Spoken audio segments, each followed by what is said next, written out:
There was once a woman who had 3 daughters, of whom the eldest was named One Eye, because she had only one eye in the middle of her forehead.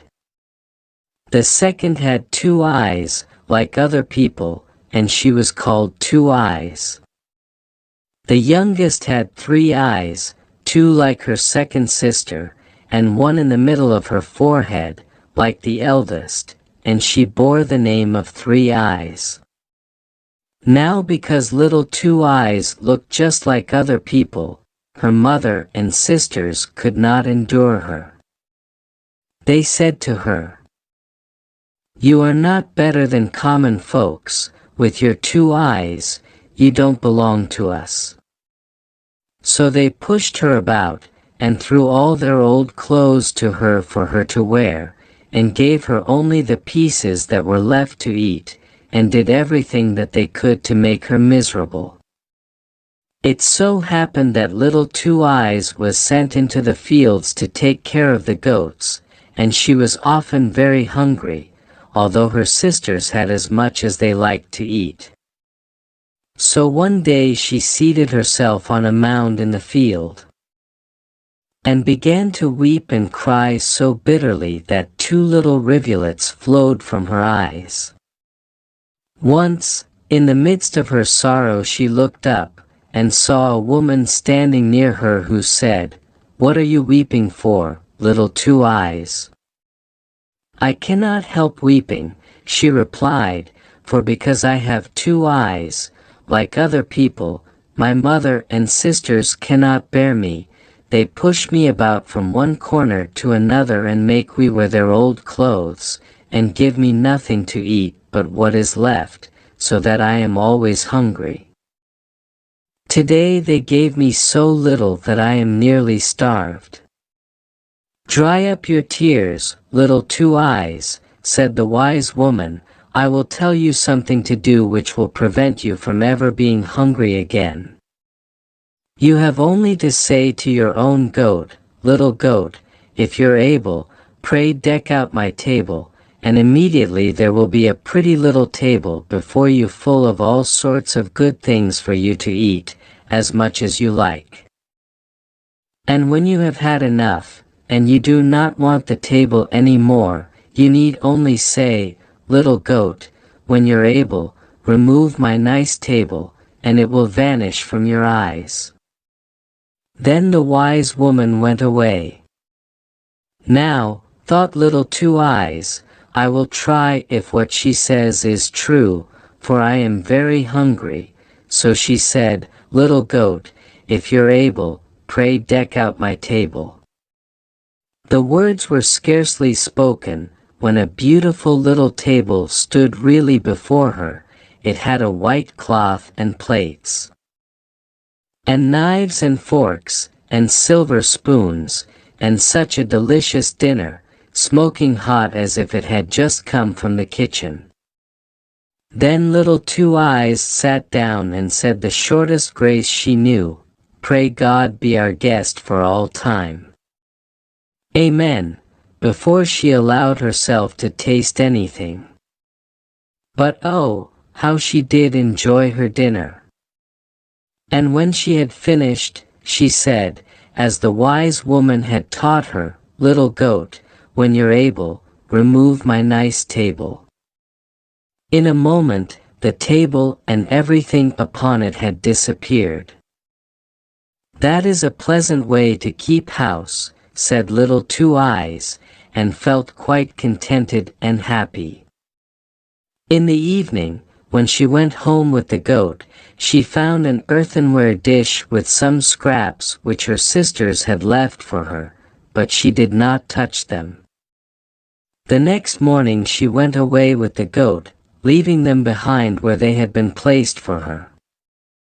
The first and second times that she did so, the sisters did not notice it, but when they found it happened every day, they said one to the other, "There is something strange about little 2 Eyes.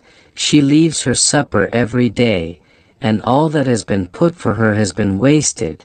She must get food somewhere else." So they determined to find out the truth, and they arranged that when Two Eyes took her goat to the field, One Eye should go with her to take particular notice of what she did, and discover if anything was brought for her to eat and drink. So when Two Eyes started with her goat, One Eye said to her, "I am going with you today to see if the goat gets her food properly while you are watching the rest." But Two Eyes knew what she had in her mind. So she drove the goat into the long grass, and said, "Come, One Eye, let us sit down here and rest, and I will sing to you." One Eye seated herself, and, not being accustomed to walk so far, or to be out in the heat of the sun, she began to feel tired, and as Little Two Eyes kept on singing, she closed her one eye and fell fast asleep. When Two Eyes saw this, she knew that One Eye could not betray her, so she said, "Little goat, if you are able, come and deck my pretty table." She seated herself when it appeared, and ate and drank very quickly, and when she had finished she said, "Little goat, when you are able, come and clear away my table." It vanished in the twinkling of an eye, and then Two Eyes woke up One Eye, and said, "Little One Eye, you are a clever one to watch goats. For, while you are asleep, they might be running all over the world. Come, let us go home." So they went to the house, and Little Two Eyes again left the scraps on the dish untouched, and One Eye could not tell her mother whether Little Two Eyes had eaten anything in the field, for she said to excuse herself, "I was asleep." The next day the mother said to Three Eyes, "You must go to the field this time, and find out whether there is anyone who brings food to Little Two Eyes, for she must eat and drink secretly." So when Little Two Eyes started with her goat, Three Eyes followed, and said, "I am going with you today, to see if the goats are properly fed and watched." But Two Eyes knew her thoughts, so she led the goat through the long grass to tire Three Eyes, and at last she said, "Let us sit down here and rest, and I will sing to you, Three Eyes." She was glad to sit down, for the walk and the heat of the sun had really tired her, and, as her sister continued her song, she was obliged to close two of her eyes, and they slept, but not the third. In fact, Three Eyes was wide awake with one eye, and heard and saw all that Two Eyes did, for poor Little Two Eyes, thinking she was asleep, said her speech to the goat, and the table came with all the good things on it, and was carried away when Two Eyes had eaten enough, and the cunning Three Eyes saw it all with her one eye.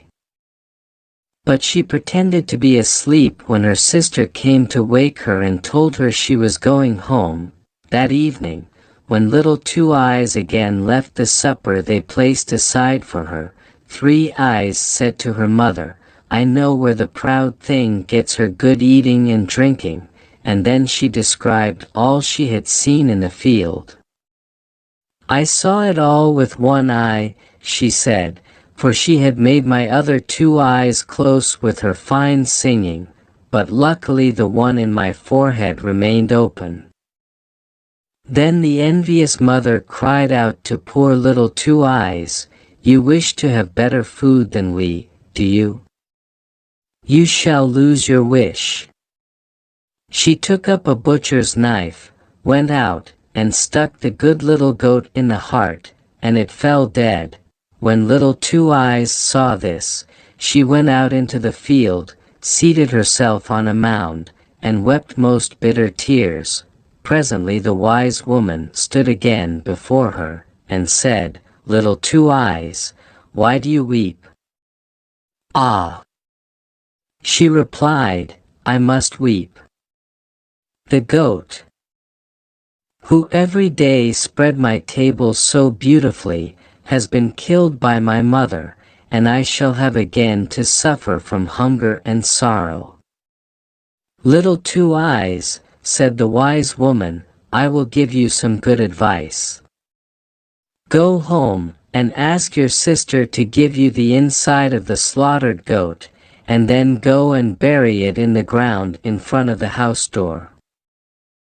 On saying this the wise woman vanished. Little Two Eyes went home quickly, and said to her sister, Dear sister, give me some part of my poor goat. I don't want anything valuable, only give me the inside. Her sister laughed, and said, Of course you can have that, if you don't want anything else. So Little Two Eyes took the inside, and in the evening, when all was quiet, buried it in the ground outside the house door, as the wise woman had told her to do, the next morning.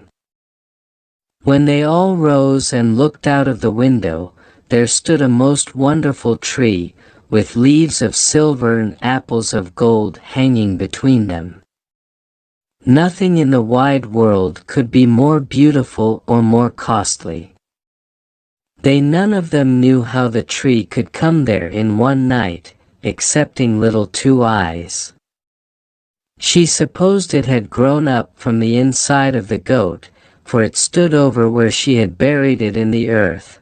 Then said the mother to Little One Eye, Climb up, my child, and break off some of the fruit from the tree.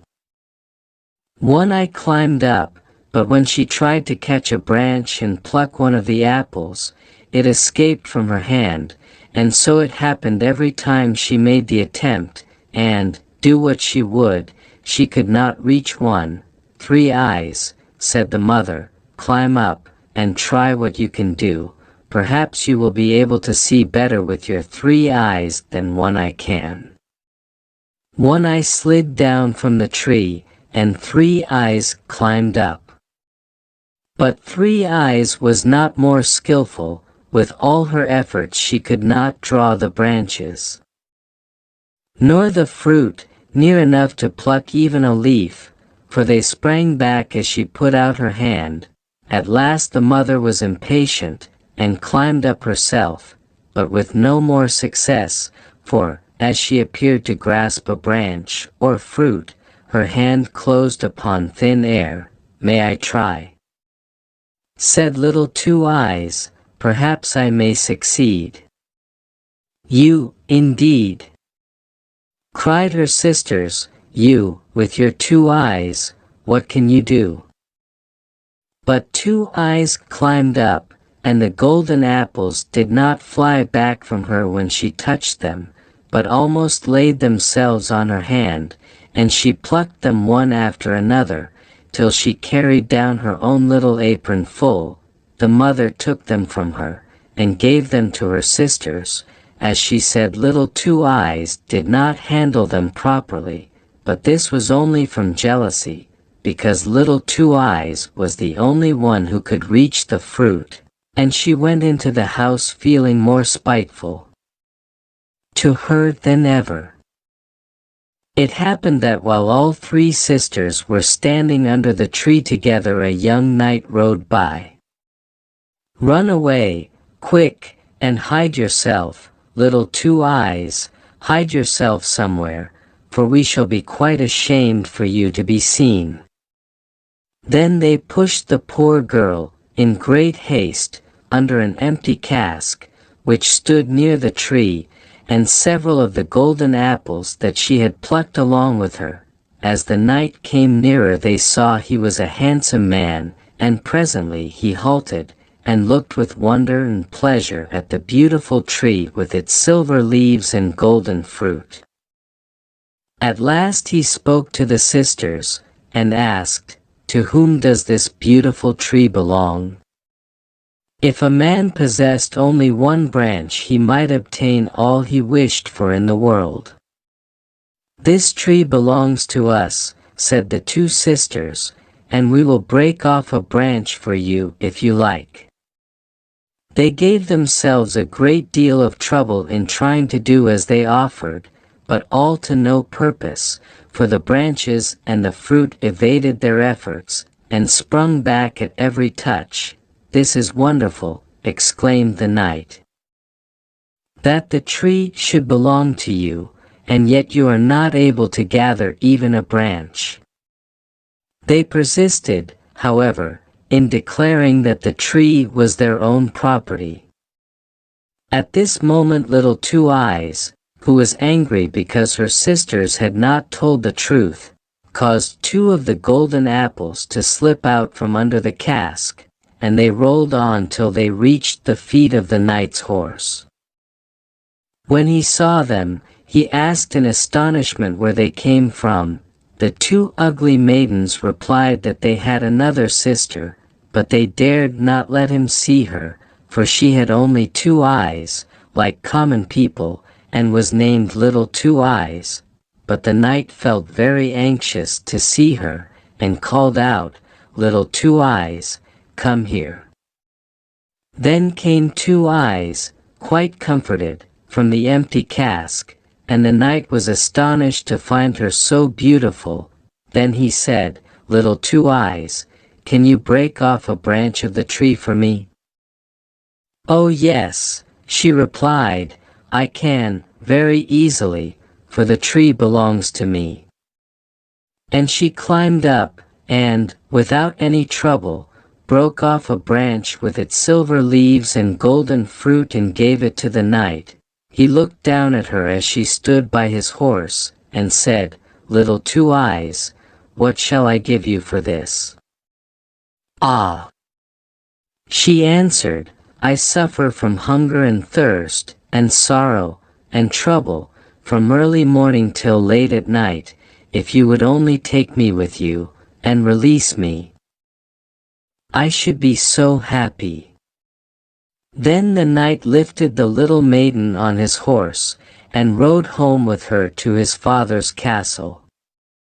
There she was given beautiful clothes to wear, and as much to eat and drink as she wished, and as she grew up the young knight loved her so dearly that they were married with great rejoicings.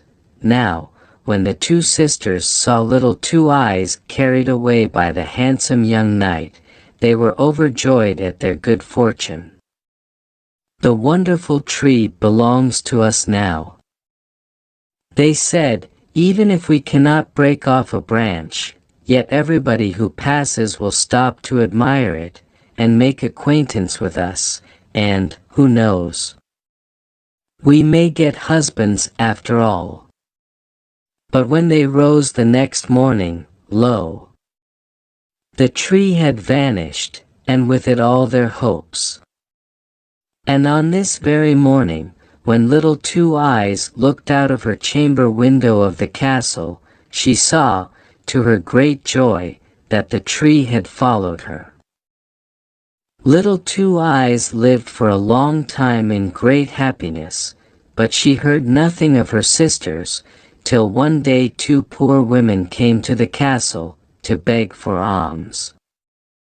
Little Two Eyes saw them, and, looking earnestly in their faces, she recognized her 2 sisters, who had become so poor that they were obliged to beg their bread from door to door. But the good sister received them most kindly, and promised to take care of them and give them all they wanted. And then they did indeed repent and feel sorry for having treated her so badly in their youthful days. Hope you have enjoyed reading and listening. Subscribe for more videos.